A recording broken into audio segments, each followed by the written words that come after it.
When you got the news, who was the first person you thought of?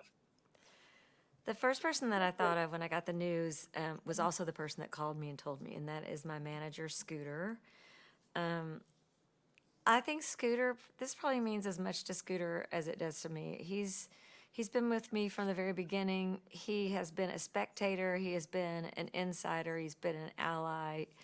He's been a therapist. He's been a great friend, and he's like family to me. But also, I mean, he's been at the helm of all this, and for me, I'm so deeply in the trenches at all times. I don't think about accomplishments or I'm constantly just moving on. And for him, he's felt like that this was important. And so I'm as much happy for me as I am for him Yeah. about Well, this. So interesting. You're right. I think to do everything you've done, you've got to be forward focused, not, and you don't have time to look back so much. But I'm sitting here in the Hall of Fame right now. I know you've been here in toward the place. I'm on the second floor. Above me is the Hall of Fame floor, yeah. and in that gallery, it starts with Chuck Berry, first inductee, and it goes through. If I think of people, whether it's guitarists or songwriters or others that were part of your sort of life as a fan and then as a musician and artist, you go from Chuck Berry to the Stones and the Beatles and Aretha, and then you get up to Led Zeppelin and Jimmy Page and all these artists, and it continues all the way up to artists that you inducted. Linda, you were part of the Linda Ronstadt induction, Yeah. Fleetwood Mac Yep. induction, and Pat Benatar this year. Right. And that's that room. And then it's going to be Sheryl Crow. It's unbelievable when I think about the fact that I was at the Rock Hall gig, the original one, and Chuck Berry swooped me up in his arms and twirled around. I mean, that's been at least 25 years ago, and now obviously Chuck is no longer here, but I mean, there's so many artists that were it not for them, I wouldn't be here. I was in the audience during the Hail Hail Rock and Roll taping, and there was Keith Richards and Steve Jordan on drums, and then cut to 30 years later, and Steve Jordan is producing me, and Keith Richards is coming to play with me. And I mean, this is what it's all about. This to grow up listening to these people and wanting to live that life, to be that in the spirit of rock and roll and out there, bringing it to the world, and to get to have the career that I've had. It's just it's hard to even I mean, it's hard for me to even hold it. It's so monumental.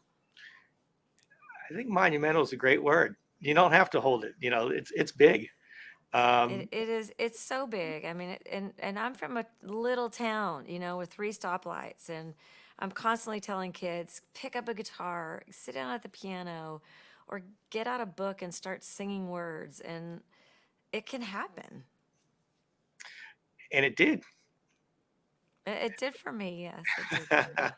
Yeah, I'm glad you mentioned the opening concert. That was the opening of the Rock and Roll Hall of Fame, and Yes, it was.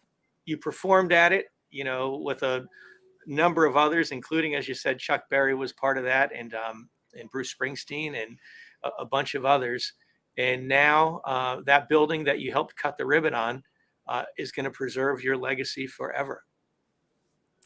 Well, it's it's incredible to be in this to be in the Rock Hall with all these incredible names. And yeah, I've walked the halls of the Rock Hall, and I was at the beginning concert. I got to sing with Jackson Brown and Chrissy Hine, and I was a newbie, and Mellencamp and Johnny Cash were on it, and of course Bruce Springsteen, and of course Chuck Berry as well. And now to be inducted and to have, my rock gear, my get-ups, and my guitars in there.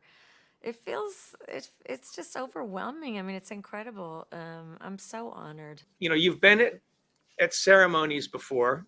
You've stood on the stage, performed. Again, the Linda Ronstadt one was, unbelievable. That lineup with Emmylou Harris, with Bonnie Raitt, Stevie Nicks. Right. Who else was out there? Carrie Glenn, Underwood. Glenn, Carrie Underwood, Glenn Fry. That, and then Pat Benatar this year, Yeah. and Fleetwood Mac. It's I think you get a sense for how special a night it is. Um, what are your thoughts on suddenly people are there? You're there to honor others in the past, and now they're going to be there to honor you. I mean, I'm going to be honest with you. I'm going to just be so happy to be in that room with Willie Nelson. I mean, um, I was so happy to be in the same class with Willie, and I tell him all the time. I got to sing with him the other night. It's my favorite person to sing with, one of my favorite people to be with. I'm so happy that I know him. And it's going to be a great night. I don't even know what's in store. I'm already thinking of all the people that I need to thank, whose shoulders I have stood upon, from Eric Clapton to clearly Stevie Nicks and Linda Ronstadt, Bonnie Raitt, who was one of the first people I ever saw a woman playing a guitar. Were it not for her, I wouldn't be doing what out there rocking with a guitar. And Elton John. I mean, there's just I mean, I can't even begin. If I thank everybody who is a part of why I'm doing what I'm doing, we will be there for 4 days. Yeah. So, but seeing Willie get inducted, that's for me, that's going to be major. Yeah. Well, you'll be forever. You've recorded together a bunch. You've shared the stage with them just a few days ago, but you'll Yeah. forever be the class of 2023 for the Rock and Roll Hall of Fame. That's awesome. I do have to say that one of the greatest gifts about being a musician is an old friend of mine in the business used to say at a certain point you feel like getting off the swing set and letting somebody else swing for a while.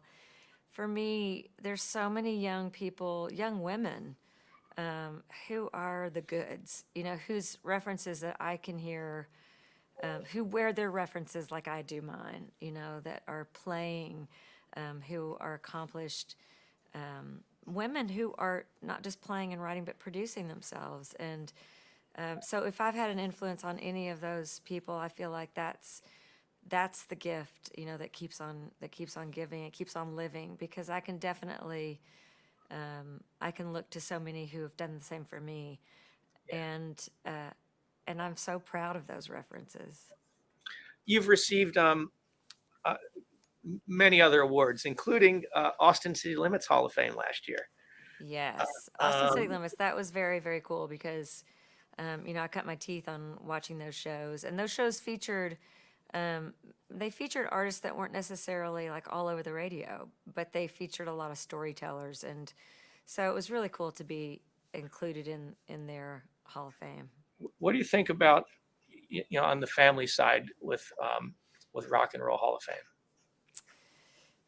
uh, my earliest beginnings in music were my mom and dad playing in a swing band. And, I thought every kid grew up that way, where their parents came home and they brought all their friends after playing a gig, and they stayed up and listened to music and they played along with it, and they were drinking and smoking and dancing. And, that's what I thought every kid grew up with. And that's definitely has seeped into my DNA, absolutely. I grew up listening to everything from big band to Burt Bacharach to Aretha and Mahalia Jackson and Chicago. I mean, like modern day pop music from the time, and James Taylor and Carole King, and all that music just became a part of my mind's journeying out of my hometown.